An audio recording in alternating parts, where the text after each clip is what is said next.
तर शिवाजी महाराजांसंदर्भात बागेश्वर बाबांनी केलेल्या विधानावरून विरोधकही आक्रमक झालेत।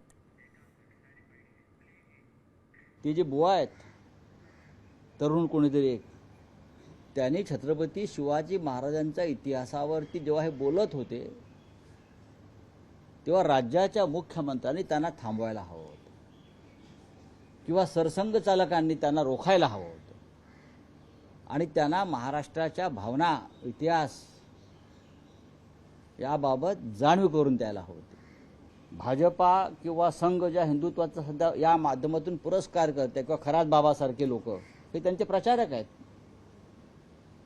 हे हिंदुत्व अजिबात नाहीये। हा कसला बाबा आहे बंधू?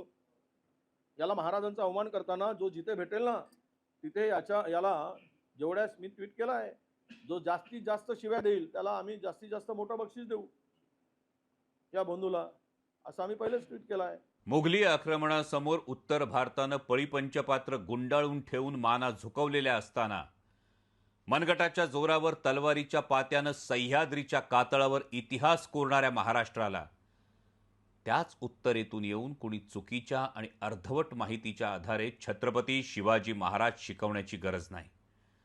कारण छत्रपती शिवाजी महाराज आमचं केवळ आराध्य दैवतच नाहीत, तर ते आमच्या श्वासाश्वासात आहेत, नसानसात आहेत, रोमारोमात आहेत। ती आमची अस्मिता आहे, ती आमची ओळख आहे, ते आमचा स्वाभिमान आहेत, काल, आज आणि उद्याही।